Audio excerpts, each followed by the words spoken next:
When a sport changes its rules to make it harder just for you, you are really good.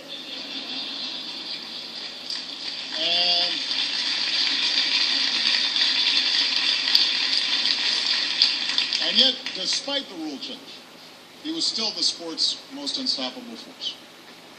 It's a title he'd hold for more than 2 decades, winning NBA Finals MVPs a staggering 14 years apart.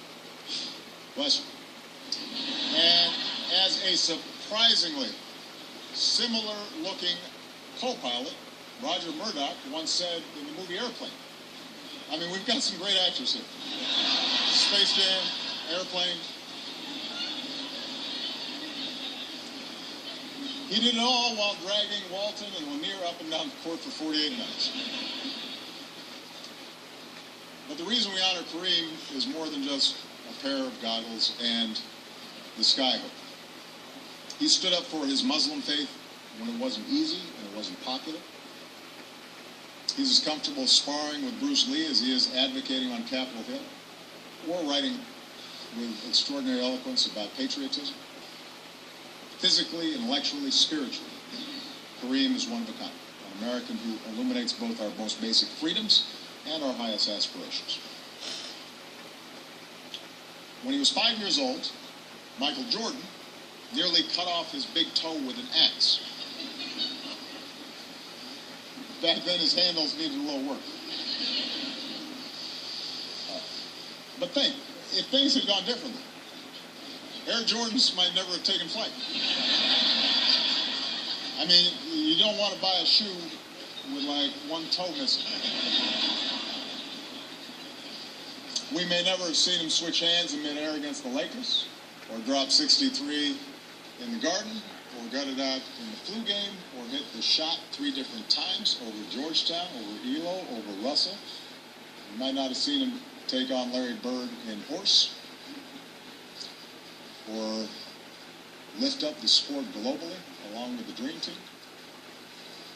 Yet MJ is still more than those moments, more than just the best player on the 2 greatest teams of all time, the Dream Team and the 1996 Chicago Bulls.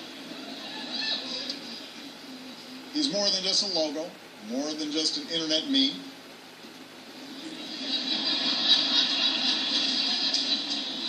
It's more than just a charitable donor or a business owner committed to diversity.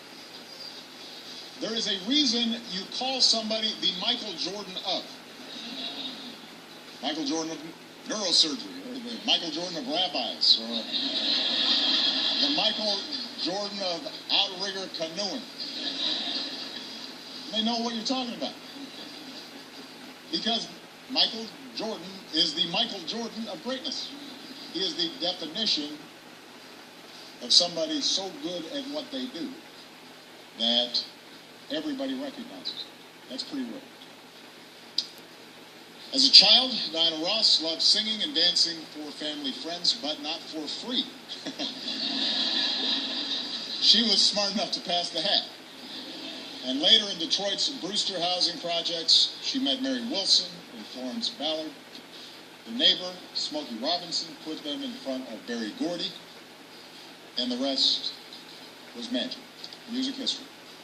The Supremes earned a permanent place in the American soundtrack. Along with her honey voice, her soulful sensibility, Diana exuded glamour and grace and filled stages that helped to shape the sound of Motown.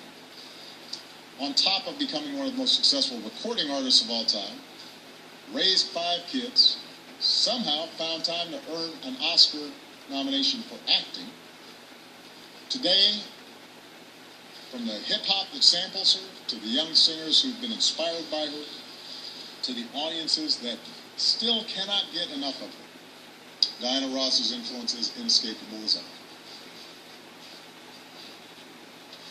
He was sprung from a cage out on